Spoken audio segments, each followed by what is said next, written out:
And we are live with another episode of the Bleed Los podcast on this off day for your Los Angeles Dodgers as they prepare for Game 6 of the National League Championship Series against the New York Mets. After taking the first two games in Queens, the Dodgers could not capitalize in Game 5 to a variety of factors that we're 100% going to get into tonight. But before we dig into all of that, let's thank our sponsor, Bet Online. BetOnline is the world's most trusted betting platform and your number one source for everything football. BetOnline has every stat, every matchup, and even live odds and spreads to bet on during the games. Think you know your stuff? Get in on our $200,000 mega test and pick 5 against the spread every week for your chance at weekly prizes and a share of that $200,000. When the game's over, head on over to our online casino and get in on a game of blackjack, poker, or unwind with one of our over 150 slot games. Head to the website today, get in on the action, bet online. The game starts here. And obviously, we weren't here to discuss last night's 12-6 Dodger loss to force a game 6 back into Los Angeles. Game 6 is tomorrow, Carlos. Obviously, there's a lot to start with, but I'm going to shoot to you. What do you want to start talking about with that game, that frustrating Game 5? The most frustrating thing about Game 5, I would have to say, is the urgency that Roberts displayed. And don't get me wrong, Roberts has done a good job this postseason. So I don't want people to think that just because we lost, it's like Roberts' fault, this and that. He's done a great job. I'm just saying that yesterday's game, there seemed to be no urgency. And I understand his logic with him saying that at some point he felt like, okay, the game was getting out of hand. I don't want to use my high leverage guys. Don't get them exhausted for Saturday. So, for Sunday. So I get that, but I mean, when you're trying to clinch or win the pennant so we can play in the World Series, it's like, I think, don't give the other opposing team any sort of like chance to believe that they could beat the Dodgers. So I didn't like that. That's one thing I didn't like. I was watching the game again in at the bar. It was packed. It was so cool because there's so many Dodger fans and everybody is so hyped. And then we had that first inning where we get 2 runners on base and we get nothing. And but all season long that's kind of happened. But then the Mets come up. I opened my big mouth and I said, Alonso has been so quiet, hasn't done anything. We've kept him. We shut him down. And sure enough, it wasn't even a bad pitch. And I mean, you can Not a correct bad me if I'm wrong. pitch. It wasn't a Everyone I bad pitch. watched it with, they said, I don't think there was much else you could do. I believe it was like a slider down and away or a changeup. And Yeah, Alonso just dropped down and got to it. So you got to give credit to him with that one. But I agree with that. exactly. He totally muscled that ball out of the field, and so. But it took so much out of everybody, and it's like, okay, so we don't score any runs with runners on second and third. I think we had 1 out or no outs. I think it was no outs. And then obviously Otani doesn't go home on that ground ball from Teoscar. So it was just like there didn't seem to be any urgency, and I think that was my biggest beef about that game 5. Roger, we were all texting in the chat, a game kind of got out of hand early, kind of, you felt a loss once you're staring at, a 7-run, deficit there, Mets are losing or Mets are winning 8-1 or 8-2, whatever it was, frustrating loss. I mean, it seems like the Dodgers just let it get out of hand too early. Were you surprised that Jack Flaherty was left out there to kind of just, sink? Yeah, I mean, when it was like 3-1, right? After like 2, and then it kind of, you kind of needed him to be able to kind of hold it there. So, I mean, I told you guys, like, okay, 3 runs, that's nothing. They can get those 3 runs, not a problem. But after that, when it kind of just started, spiraling out of control after that, and they added more runs, that's kind of when you kind of like, okay, do you want to take him out now, or what are they trying to do here? Because once it got out of control, I mean, they still came back in they got 6 runs in that game. So, I mean, they were able to score, but it's just the Mets kept on scoring, right? They didn't stop scoring. And, I don't know, maybe when it was like 3-1, we knew, okay, Jack, he doesn't have it. Maybe after that first second, once they got a couple runners on, maybe he could have went to the pen right there, right? A quick hook. But I don't know if we've discussed this before. Roberts is always he's managing like one game, but he's managing the next game and the next possible game, right? So I don't know if he was already thinking like, well, if I go to the bullpen now, right, and this game still gets away from me. Now we do have an off day coming up, but then I got to burn the bullpen here, and then I got to use the bullpen for that following game. So I don't know if that played any part of into his logic.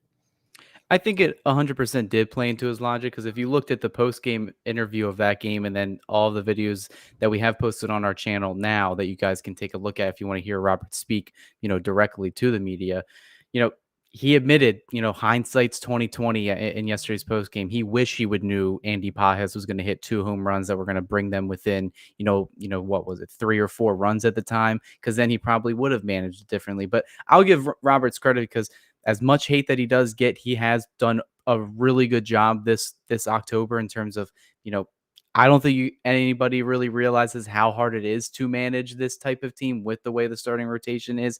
However, like Kenny Chung puts in the chat, it's kind of, it's a quick trigger to concede the entire game when there's so much ball game left, because I was really surprised. I get leaving Flaherty out there to say, hey, you're a starting pitcher. You're kind of been around the league a long time. I know you don't have your A+ stuff, but you got to get out of the inning. You got to give me at least 3 or 4. Once you see like the back-to-back hits, the 2 triples in an inning, the defense isn't helping him out in the outfield. Even, Dave Roberts brought that up, saying Mookie Betts, should have fielded a ball with his glove instead of his hand that ended up getting by him. Everything just went wrong with that inning. I don't know why Roberts didn't just try to get at least another arm out there to get 1 out of that inning and then just kind of reset, then bring Brett Honeywell, then bring a Landon Eck in to like have a fresh start and then just go from there. Getting put down, 8-1, 8-2 is just, it's too much for even this offense to try to overcome every day. Can they do it? Every once in a while, 100% they can. They almost did it yesterday. They scored 6 runs. Their pitching just couldn't let up, and the Mets were hot. Realistically, Carlos, we knew they weren't taking 3 straight in Citi Field. And that's the thing I think we need to draw back the curtain on and say, hey, while we split at home, taking 2 out of 3 in New York is a huge deal, right? Yeah, no, it's big. Like you said, we weren't expecting to get a sweep in New York. I predicted 5 games because I thought we were going to win the first 2 games at home. And yeah, I didn't, honestly, I mean, I've been watching baseball a long time. I didn't think they were going to win 3 games in New York, but 2 out of 3 is great. I mean, they're coming back home. They have to win 1 of 2. The Mets have to win 2 in a row. Looking at all the stats, everything just points in the Dodgers' direction. You look at how many runs are scoring versus the Mets in the series, 7.2 versus 4.2. So it's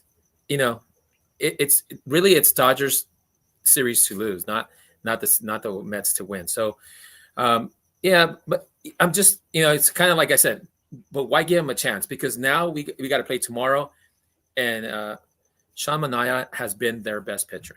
We didn't do much against him in the first game when we played against him, and it's like it's concerning. Somebody in the chat mentioned like who's going to start tomorrow. Who do we think is going to start? Well, I was looking at the stats, and I believe there's 6 guys right now on this playoff roster that have 0.00 ERAs. No, so that's Ben Kasparius, Phillips, Kopech, Hudson, Banda, and Trinan. Is that 6? Yes, it's 6. I see all those guys pitching tomorrow, and I wish one of those guys could go at least 2. If they can go 2, 6, 7, 8, I mean, you're going to need about 3 of those guys to go 2 innings. Is that possible? I don't know, because if you lose that game, who pitches on the next game on Monday? So that's what I'm saying. Why would you not just try to beat this team on Friday and get it over with? Because pushing it 2 days, you're pressing your luck. So am I concerned? I mean, honestly, I would say, yeah, I am somewhat concerned. I'm actually like, before we start like looking forward to the next, 2 potential games, I'm just more confused because I felt like I heard everything I wanted to hear from Roberts, on the post game after the win on Thursday, where they, it seemed like we all asked for Jack Flaherty to start this game. We all said, hey, you got the leverage right now. go for the series sweep in New York. Go send your guy who you traded for 4 starts like these. Have him get you the W. We saw how he pitched in game 1. But the writing was on the walls, I feel like, from me watching it, at my couch, watching on the TV broadcast, to see Flaherty pretty much be no command. His velocity was down, and it just seemed like he didn't have it at all. Obviously, if you watched after the game and read any of the beat reporters' articles, and Jack Flaherty, I don't think Jack admitted to it, but I think Roberts alluded to saying that he potentially was under the weather. If that's even the case, then why is Jack starting in a game like this anyway? Like, I know we want to say, oh, I don't want to see Landon act this series, but that would have been a logical option, because then you can say, hey, bet on that guy. At least he's 100% healthy, both, like physically, and, he's not sick or anything. So I think that's a head scratcher for me. If you listen to anywhere else, the bullpen management, I don't understand it, where you say you obviously want to conserve these guys, but I'm looking at the schedule and it's like, all right, you're telling me some of these guys can't go an inning to get making sure the game doesn't get so far out of hands, especially with an off day today, and then you have a night game or a mid-afternoon game on Sunday. I feel like they should be 100% rested. I mean, if you look at their totals, game 3, they used 4 relievers. Kopech went 1 inning with 12 pitches. Brazier went 1 inning with 20 pitches. Trinan went 1 inning with 11 pitches. And Kasparius ended up closing it out for 2 innings, 31 pitches. You had to imagine that Kasparius, I guess, was pretty much done for the rest of, the New York trip. Trinan ended up pitching back-to-back days, so you had to imagine he was done for this game as well. Henriquez, who closed it out the night before with 2 innings, you had to imagine. So I feel like for game 5, everyone should have been available, minus, Evan Phillips, who threw like 30 pitches, Blake Trinan, who pitched back-to-back days, and Henriquez, who threw almost like 30 pitches to get the 2-inning save. I don't think that's an unrealistic ask to ask for these guys. Nobody pitched, 3 days in a row. Nobody pitched back-to-back days except Blake Trinan. I just don't understand it, because it goes back to the point that was made at the beginning. You kind of essentially just punted the game. Once you let Flaherty kind of just go out there and eat it so big, you're really just taking an L right there. And then once the Dodgers start to chip away, then I'm glad they still lost by 6 runs, because then it's like, if they got within like 2 runs or 1 run from like tying it and they lost, then you're really looking at the moves that were made in this game and like, what the hell are we doing here? Like, you kind of just didn't go full throttle to try to close it out in New York. Because I agree, cause there is a little bit of nervousness to like have the Mets come back here. They're riding high. They have a lot of like vibes are high. They win in New York. Now they're coming to Los Angeles. Obviously, yes, the Dodgers are still in the driver's seat because they lead the series 3-2 with 2 of the games at home. But, until the Dodgers, strike first or, into this Mets team, they have a lot going for them as well right now. So I just think the bullpen management was just a little weird in this game. Am I wrong on that, Roger, at all? No, not wrong. Like we said, the management was kind of weird. Like, it didn't seem he wanted to get into those leverage arms, because he was thinking of, well, I have a bullpen game coming up, so I can't really use those arms, and we got to get length from Jack. So, I mean, I'm still pretty confident in a bullpen game. We saw what they did in the NLDS. If they're using all their high leverage arms, right, not like the first one that we saw in the CS. If they go kind of how they did in the DS, I'm pretty confident that they're gonna keep this game pretty tight. No runs, 1 run, 2 run, probably in that range. And I think the key is just they gotta solve Manea. They gotta get to him, and they got to the history like we mentioned, they've done pretty good against him over his starts in his career. And this season has kind of been a little bit different. And I'm hoping that tomorrow we kind of see them get some runs off of him, because if they can, push across 1 or 2 runs, I mean, we know once they get into that bullpen, I'm confident they can score some runs there. So that, that's going to be the key, to kind of just maybe just, make him work a lot more.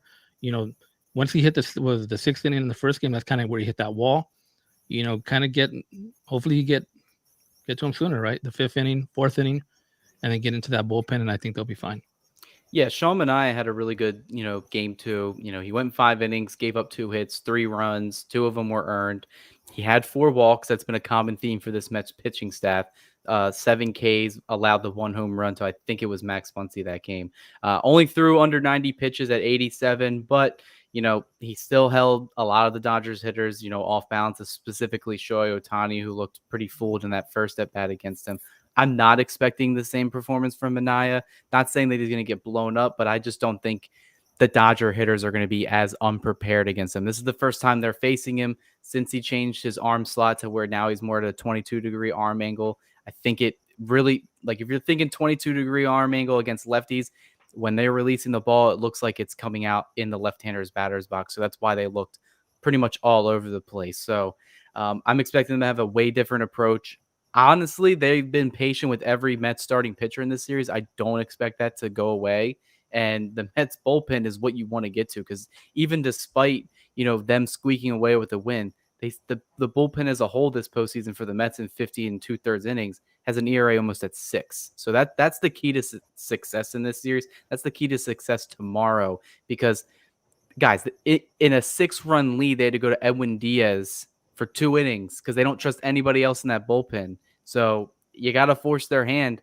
Carlos Mendoza, the Mets manager, said everybody is available, these next 2 games. And the Dodgers just need to force the Mets' hands to make them available, because I'm confident they can score on every single one of these guys. Are you feeling that way too as Carlos? Yeah, no, talking about the offense, yeah, I mean, I feel confident because in this particular series, we have 6 guys batting over 300. We got Ohtani at 333, Betts 364, Muncy 385, Edman at 409, Geekiv 300, and Paje is now batting at 333. All those 6 guys definitely need to be in the lineup. The only concern is Freeman, Teoscar, and Smith. Those guys are combined batting 109. So, I think one thing is, how do we hide these guys in the lineup? I'm hoping Freeman can figure it out tomorrow. Teoscar looks probably even besides Smith, Teoscar looks probably the most lost. I mean, he's 0 for 18. So I think, honestly, with I don't like them right now back to back with Freeman and Teoscar, because those 2 guys are not doing anything at all. So I think Robert's going to have to figure out how to hide those guys kind of in the batting order, split them up. I mean, he's moved down Smith. What's to say? Go ahead and move down Teoscar, not Freeman, because he's always been your 3 and 4, but Teoscar moving down to your 6. Maybe that'll help him out or something.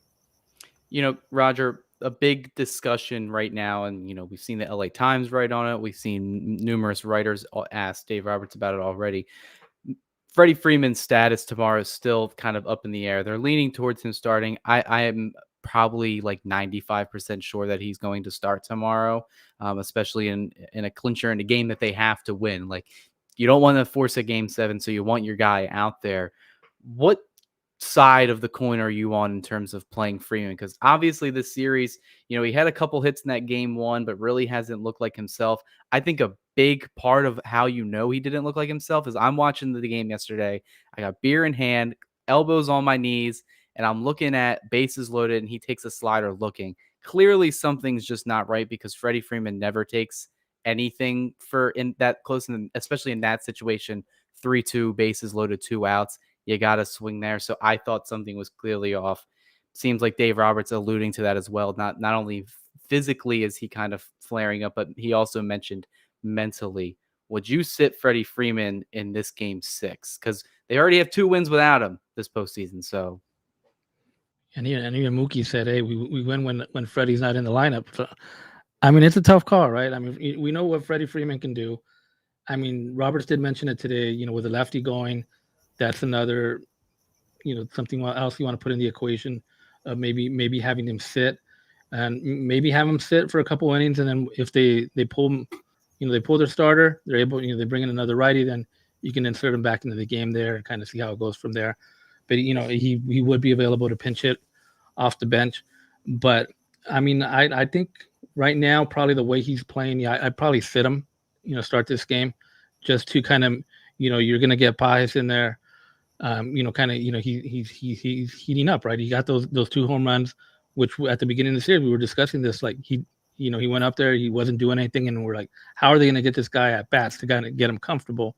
We didn't know how they were going to be able to work that out. Now that he's gotten some playing time, he's a lot more comfortable and showing that by hitting 2 home runs in the last game. Carlos, let me, because sitting him out, your options, who do you put in? Because if you put Muncy at third, then you got to bring somebody else. There is nobody else to bring in. Taylor hasn't done anything. I mean, you're not going to bring in Lux. Hasn't done anything this series. I don't know if it's his hip flexor that is causing him not to play well. So the options, there is no option though.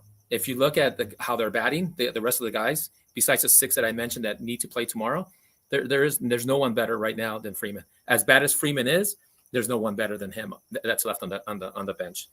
Carlos, it's like you read my mind from coast to coast, because that's exactly what I was going to point to. You sit Freddie Freeman. They already announced that Gavin Lux is more than likely not going to start the game because of a lefty on the mound. If you sit Freddie Freeman, you have to play Teoscar Hernandez because he has to be in there every day, because you know what you can get from him. But your options are weighing, because, all right, if you play Max Muncy at first base, third baseman Kike Hernandez, who's playing second base with Andy Pajes in center field, the logical option, or the only option, is Chris Taylor. So really your trade-off for tomorrow is Freddie Freeman or Chris Taylor.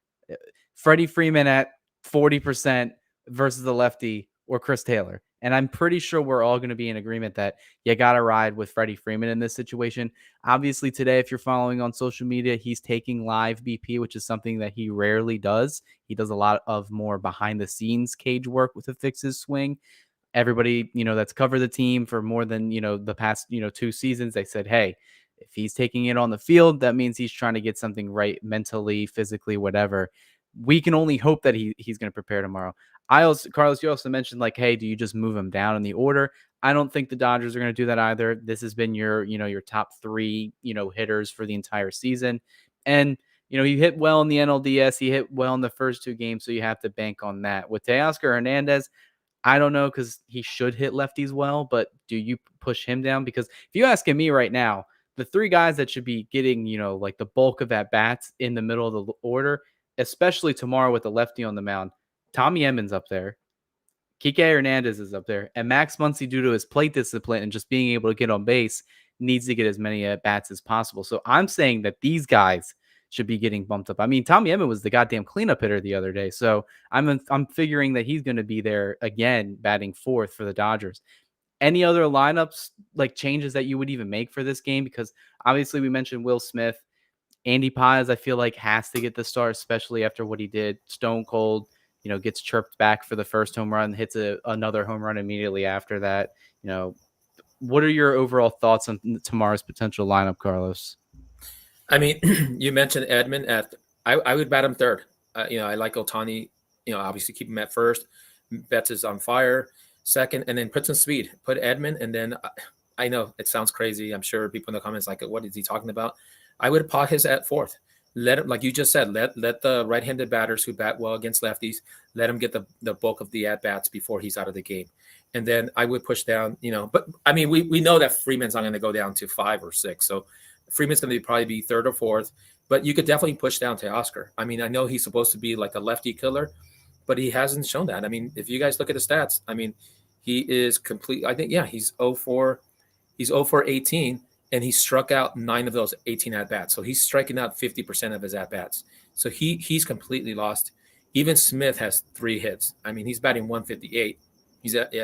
And Freddie's batting 167 in this series. So maybe bring up Smith and bring down Teoscar. I mean, it worked for Smith. I mean, just try it again. But yeah, I mean, I think right now, even with the bum ankle that Freeman has, I mean, he's a better option than Taylor, unfortunately. And that's the thing I'd love for everybody to like kind of chime in on the chat for, especially that are saying, I've seen it all over social media. I'm agreeing with a lot of the sentiment. Like, given any other team, Freeman playing with a bum ankle, he's not helping the Dodgers right now. However, the alternative, like we mentioned already, it's either him or Chris Taylor in the lineup. And we've all saw what Chris Taylor did during the regular season. Hasn't really done much during the postseason either. And it's not even just offense. We mentioned, I think I was texting Mike off air. where, they had the double play opportunity with Taylor at second, and he kind of was just laggish at second base and kind of wasn't, familiar. I wouldn't say familiar because he is a utility guy that goes from, place to place, but he just wasn't fully in sync with Tommy Eben with the feed. So that goes into it as well. So I'm taking Freddie Freeman tomorrow, ride or die with the guy. Hopefully that, he gets his swing right, because I know the ankle has to be hurting, but yeah, Andy Pages is my key guy tomorrow.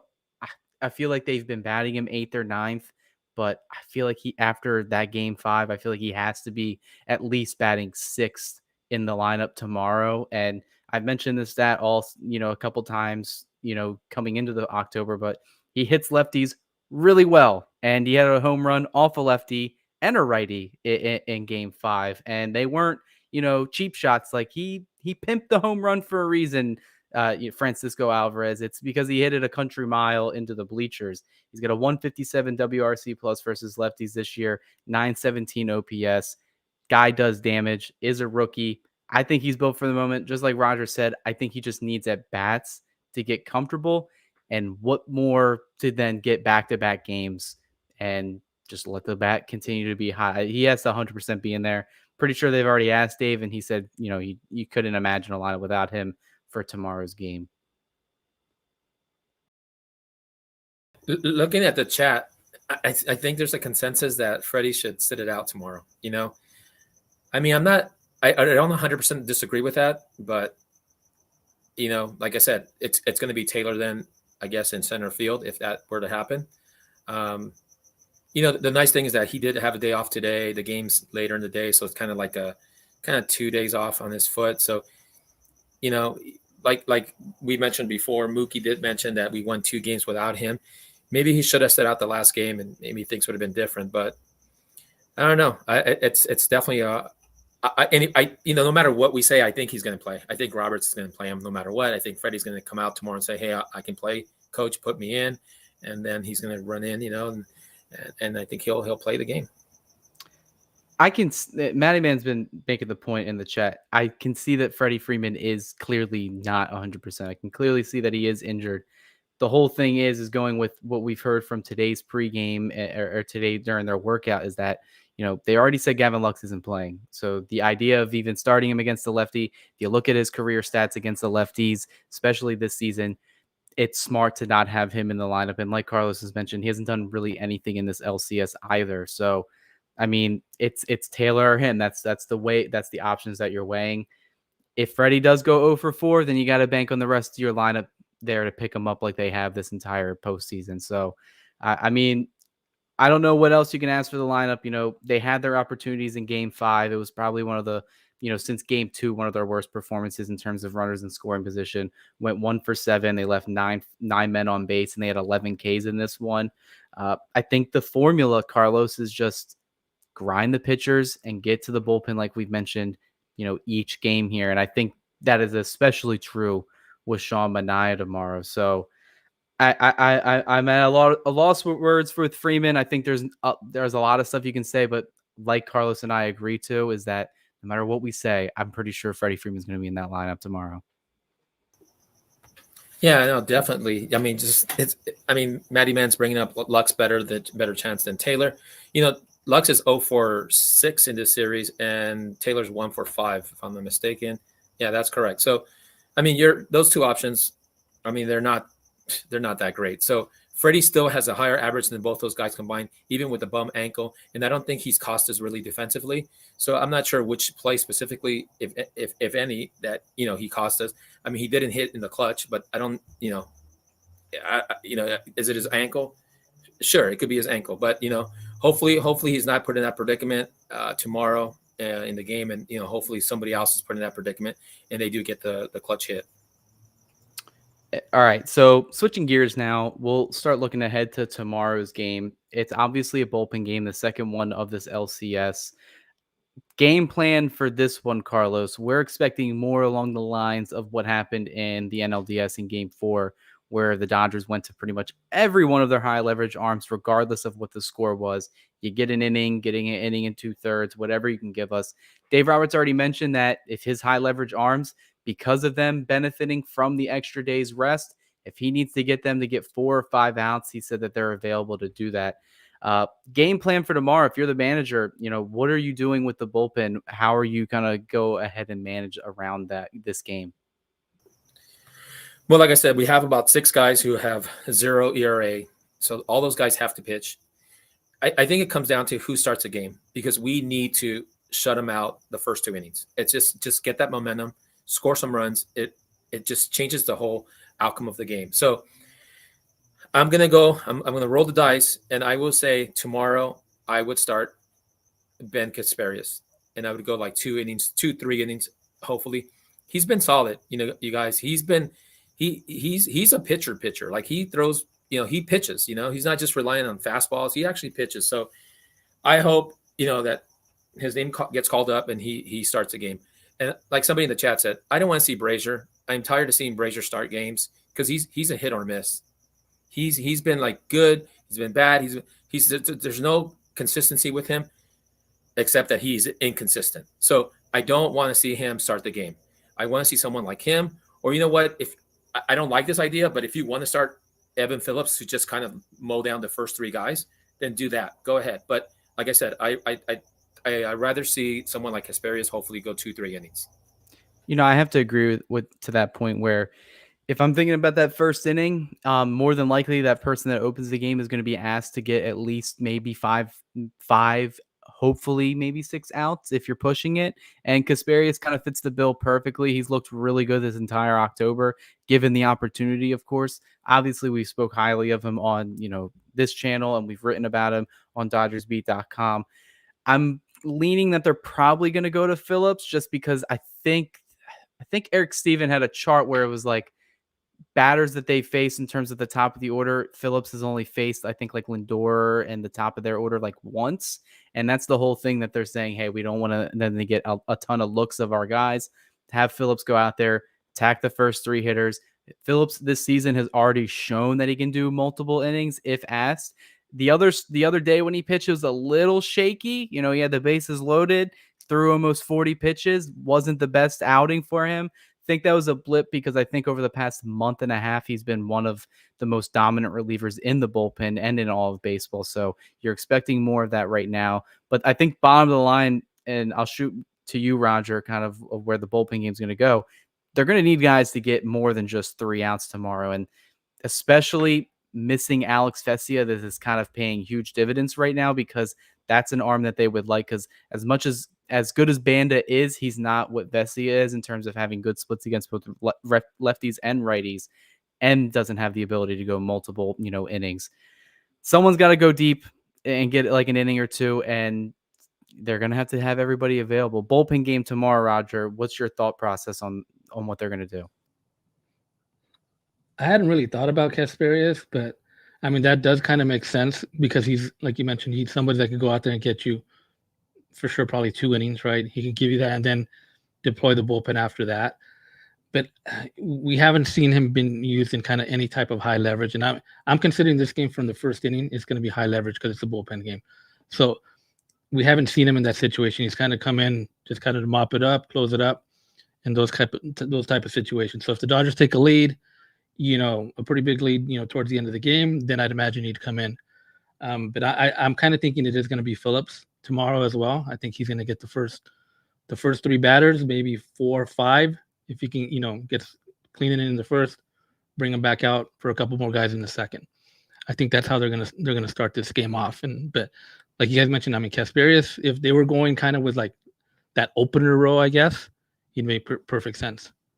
You know how the Dodgers can make this 100% easier on themselves, Carlos, is to have the same formula they had in Game 4 of the NLDS, and that's to get a huge lead, because then you can still go to your high leverage guys. But then if you want to give Kasparius, or say even Landon Knack, breathing room to kind of get into a clean situation and pitch, the next 3, get a 3 inning, get a 4 inning save, whatever, the offense is going to have to respond against Manaea regardless. But, I feel like that's the key. Get to an early lead, put the Mets against the wall early, and then it kind of, the bullpen plan kind of starts to, fall in order. Am I wrong on that?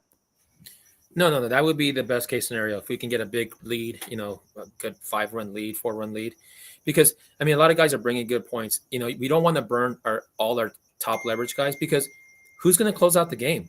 We might get to that point, and I kind of felt it last game. We might get to that point where there is nobody to close out the game, and we're like, oh shit, so now what? Now what do we do? And it's like that would be the worst case scenario, and then we have to bring Brazier or someone at the end of the game. So Or Hudson. Has Hudson even pitched a game since game 1? Has he right. been? Is he even on the roster anymore? So is he injured, Roger? What's the update on that? They had mentioned something was kind of bothering him, like one game. Age. Yeah, I mean, but after that, they said he's been good to go, but they just haven't used him. Yeah, so he's gonna pitch tomorrow for sure. We're gonna see him tomorrow. He has to. He's one of the high leverage guys, so he's going to pitch tomorrow. It's just like I said, I agree with some of them. They mentioned Kopech in the first, to throw him off, but you don't want to burn all those high leverage arms because you won't have anybody to close out the 7th, 8th, and 9th. And man, that's what I'm saying. We getting to this point is so like it's crazy because we're going to really exhaust the whole entire team. And then if we don't win this game, we got to play tomorrow, the next day, with an exhausted bullpen. So I like you guys said, all hands on deck. I think you got to go all out in this game. You got to win this game. Forget about the game 7. Win tomorrow, whatever it takes to win the game. If Phillips has to go 2 innings, and Ben hopefully pitches well and he goes 2-3, because we know we're going to see him tomorrow, and Trinan can go two innings at least. I mean that's the formula to win the game. Honestly, obviously, yeah. If we score runs, I mean, it takes the pressure off of everybody, off the fans, off the the pitchers, off the defense. So, yeah, scoring runs is the key. And you know what? Like I said, we've averaged 7.2 runs a game. The Mets have only scored 4.2. They've averaged 4.2. So we should beat them. I'm telling all the stats just show that the Dodgers should win this game tomorrow. We got guys hitting over 300, 6 guys, only 3 guys, and our 3 top guys. Maybe one of them will break out tomorrow. But as long as there's 6 guys who are hitting well, stay hot. Yeah, I mean, I think that's the ideal plan. Like Carlos was saying, is you're going to start your high leverage guys, 1 through 4, 5 innings, and hopefully by that time they have already established a lead and they continue to build on that lead. So, kind of when you get towards the end of the game, 8, 9 inning, it's maybe kind of low leverage now, right? They've got a big lead in there, and then now you bring in a Gasparius or even a Knack to close that game out. I mean, that should be the formula regardless. You want the offense. Like, I would love it, stress-free game. Let's score in the bottom of the first inning and then go from there. Hopefully you get a scoreless top of the first from the pitching. And then, it's easier on Dave Roberts. It's easier on the fans. It's easier on the players to kind of play with a lead. When your backs are against the wall, they didn't have that, obviously they were facing elimination in game 4 last week against the Padres with their bullpen game, but their offense just got off to a blazing start, gave them the lead, made it the most comfortable bullpen game ever. And even, everybody said it was the most perfect outcome for each inning by inning, batter by batter for that bullpen game. I don't imagine that going exactly to plan. I could see 1 or 2 of the relievers, even potentially the high leverage guys, having a rough inning. Maybe they give up a hit. Maybe they struggle to go with command, because that's the thing about a bullpen game. And that's the reason it makes you nervous for a bullpen game, given how dominant our bullpen has been. All it takes is one guy. All it takes is one guy to throw a wrench in there. And we saw it happen in game 2 where they went to Landon Knack early and he obviously didn't have it. Gives up, a grand slam, puts the Dodgers in a super huge hole. They cannot have that happen. And that's where I'm agreeing with some of the guys in the comments right now where they're saying, as good as Kasparius has been, I don't want him to get the start in these games because I want the guys that have, been there, done that, high leverage arms, get scoreless frames, and then get a lead, and then go to a guy like Kasparius or Knack. I think that's the game plan. I think that's how they should go into this game, because I think someone asked Dave Roberts in today's, presser, they said he kind of alluded to that it's going to be a similar game plan to game 2. And I'm like, all right, let's not bring in somebody here. Like, go inning by inning, couple outs here and there, like extra outs for some pitchers, but you got to go to all your high dogs in this one. Because in NLDS, I think game 4, that they used like 9 pitchers that day. You have to imagine that Drynan's going to get into this game. Kopech's going to get in this game. Phillips, Hudson, who's kind of been, AWOL since game one. We figured, with him having almost 7 days in between,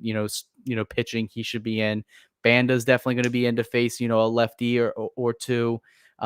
Brazier, that's a guy I kind of want to stay away from, similar to you, Carlos. Honeywell's pretty much probably not going to be in here. Henriquez, I don't think he'll be available either unless it's a huge lead. So everyone else that I listed off in the top, those guys got to get innings before the other guys get innings. And you don't want to get to a game 7 because if you use all your bullpen arms, then it's kind of just, no matter if the stats say, the Dodgers should win this one, it's kind of a coin flip regardless if there's a game 7, right? Yeah, I mean, Glaucoma says the panic is silly. There won't be a game 7. You know what? I hope you're right. I hope we're just being silly, because if there is a game 7 with an exhausted bullpen, man, Buehler, if he takes the mound on the 7th game, he better pitch a complete game shutout, because everybody's going to be exhausted. So, yeah, that's why I don't know. Did we punt the games? Maybe, I don't know, but that's why losing game 2 was very critical to this whole series. Made the sweep in New York almost impossible. So, I mean, we knew that wasn't going to happen, and so now we're at tomorrow's game 6, and I mean, it's going to be interesting. It'll be once Doc announces who's going to start the game. It's going to be interesting. Who's kind of right with that mindset of Doc. Is it going to be Phillips? Is it going to be Casparius? And I hope at least it's one of those two guys, and it's not Knack or it's not Brazier. Because if it is, man, hold your breath. Yeah, and Roger, I think regardless of what Robert said today, where he said it was going to be a similar plan to game 2, I think there's a lot of different factors coming into this game. For starters, the game isn't at 2 p.m. Your guys' time, so it's not in the middle of the day. It's not a day game. The crowd should be there. They should be energized. It's the first time the Dodgers could clinch in front of their home fans for the NL pennant since 1988. So that means something right there. So I'm imagining a way different environment compared to what game 2 was, because they said on the broadcast that it kind of felt like a regular season game, and I kind of got those same vibes even listening to on the radio when I was at work. And then when I get to see the highlights of it, I'm like, yeah, I mean, yeah, it's under the sun there. Summer never ends in California, guys, so it was definitely hot there. But obviously the situation has to be different than game 2, right, Roger? Yeah, I think they're gonna come out. You got to treat it as an elimination game on both sides, right? Like a game 7 kind of. You don't want to go to that game 7. Just close it out. You're at home. Like you said, the energy is going to be different. The environment's going to be different. You're going to have the fans behind you, and I think they get it done. They get it done in game 6, and then they start planning for the next series. But yeah, I'm all in on ending it tomorrow. Carlos, it kind of goes back to not only just Dave Roberts, but Andrew Freeman and everybody that plans these games out, because they're one huge brain unit in this one. To kind of concede game 5, you won everything into game 6. If they end up losing this game, that their plan to concede a game technically in game 5 just would 100% backfire on them, and they would be their backs to go up against the wall, if you're asking me, against a hot Mets team. But say for whatever reason they do go to game 7. What is the plans for the Dodgers if they have to do that? You already mentioned Buehler as an option. Yamamoto could potentially be an option as well, maybe out of the bullpen. But say all else fails tomorrow and they have to play game 7. What's the panic and what are we doing? I guess it would be like something like Buehler starting the game, going for hopefully 5, and then Yamamoto would go in and finish the game. I think that, and then whoever tomorrow pitches the least amount of throws the least amount of pitches would be available for that game to finish it off. Roger, I know you already mentioned game 6 they seems like you're very confident that they'll end it. I'm also, just to share my opinion, I believe they get it done tomorrow as well. I just feel like the stars are kind of aligning. Get them back to Los Angeles, use all your high leverage guys, get it done. But say they do have to go to a game 7, they haven't really talked about it much because they're all the mindsets on game 6 for tomorrow. But if it does have to come to a game 7, what's the plan in your opinion? Yeah, I mean it'd be Bueller. He'd be on regular days rest. So he'd try and get you 4-5 innings max, right? And then from there, I mean, I don't know if you see Yamamoto. I think you'd see probably Flaherty for like an inning or two. It'd probably be like a side session day for him. He might come in there, and I don't believe that bullpen will be that taxed because if they're going in there, for most of them are going to be one inning. So it's going to be kind of they're just kind of doing back to backs. They're going to get one inning, one inning, one inning. So I think most of those guys would be available, and I think that would be the plan of attack. I mean, yeah. I mean, you can use Yamamoto too as well. I mean, but they've been really hesitant right on using him on short rest. So I don't know, but all hands on deck on a game 7. So Yeah, that's why we want them to wrap it up tomorrow. I definitely think for the Dodgers, they have to get it wrapped up tomorrow because game 7, like everyone's put in the chat, like we've mentioned, that's kind of just random. Toss it up no matter what team is playing in those. It could be the best team in the world. They could still lose a potential game 7. I imagine the Dodgers don't want to play that as well. I think the Dodgers this entire series have kind of played their cards well. They're playing chess, not checkers, and they're not going to be overly aggressive. And the Dodgers shown that.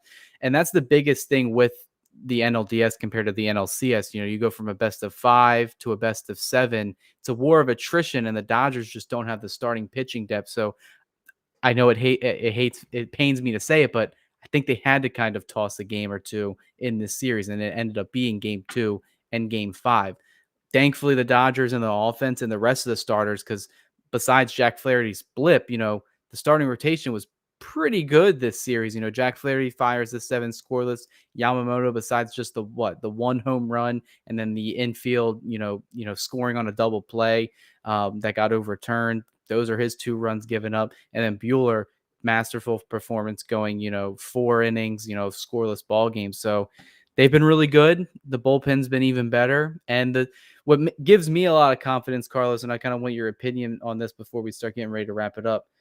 But the Mets have been scoring a lot of their runs on everybody but the high leverage guys. You look at Landon Knack, you look at a defeated, flu game Jack Flaherty. Other than that, you've already mentioned the Dodgers bullpen. They still got a lot of zeros on the board. I feel like the Mets, they may be feeling themselves right now, but they haven't gotten the job done against any of the good arms in the Dodgers bullpen. Yeah, and that's why I keep going back to all those guys have to pitch tomorrow. And then hopefully, some of at least half those guys have to throw at least 2 innings. And just how Robert's going to manage to save some of those guys towards the end, it's going to be so. I mean, it's going to be vital to winning this game, because if we use all those guys early, we will not have enough pitchers at the end. We're going to have to rely on those guys you just mentioned. Brazier, who's allowed some runs. I mean, Honeywell, he threw 4 the other game. So, I mean, the other day, so he won't be pitching, and we'll have to rely on someone like Knack. And then that's going to be like a crapshoot. We don't know what would happen. So we definitely have to, Robert definitely is going to have to manage that, high leverage guys early and save some for the end of the game. Yeah. I mean, I'm excited for this game tomorrow. I'm ready for the Dodgers to finally just trying to wrap it up, because I don't want to sound overly confident, because I don't want, including my friends that are Mets fans to like kind of just screen record this. I think that game 5 victory for the Mets was just delaying the inevitable. I just feel like they've been playing against the clock. The Dodgers, I think they didn't want to put all their chips in the bag. I think once the game started and Flaherty, they saw he didn't have it. I think originally before they saw that, they were hoping, hey, Flaherty gives us, 4 or 5 innings, keep us within the ball game. Then we can use Blake Trinan. Then we can use Kopech. Then we can use Evan Phillips. But it just ended up getting way too out of control for them to even consider it.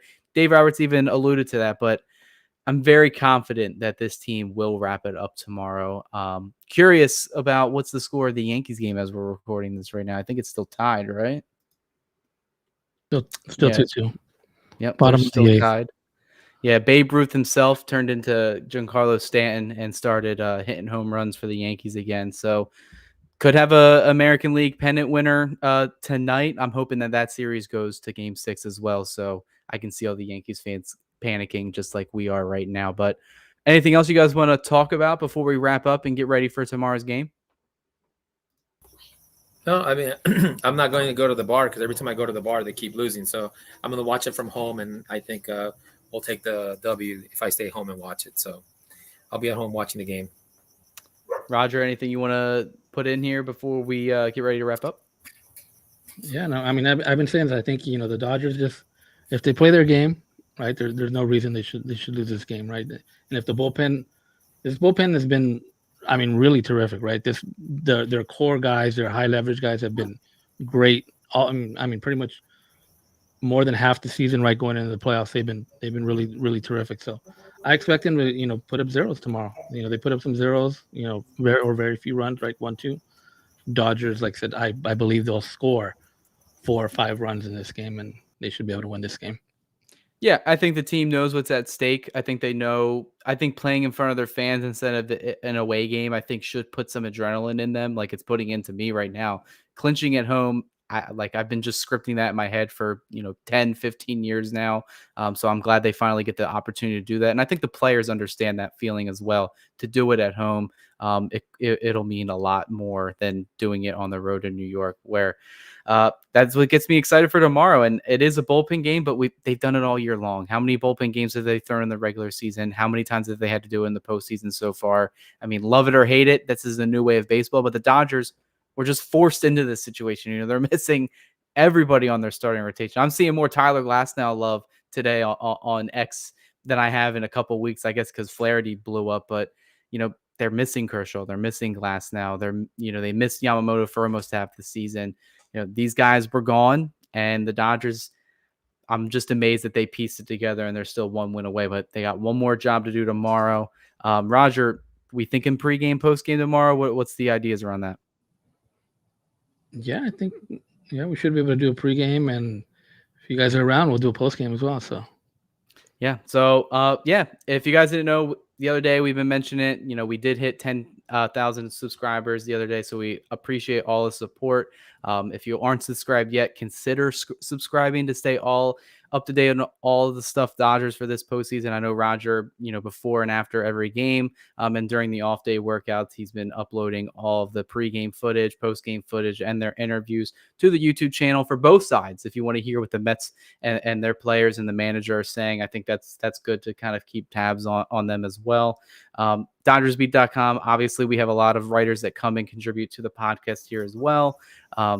Be sure to check that out. It's all connected, guys. Be sure to, go to all of everything. Get all your fix for Dodgers. So we should be back tomorrow for the pregame and the postgame show. Hopefully we are celebrating a Dodgers clinching win. But if that's it, we'll see you guys tomorrow. And this episode was brought to you by Bet Online.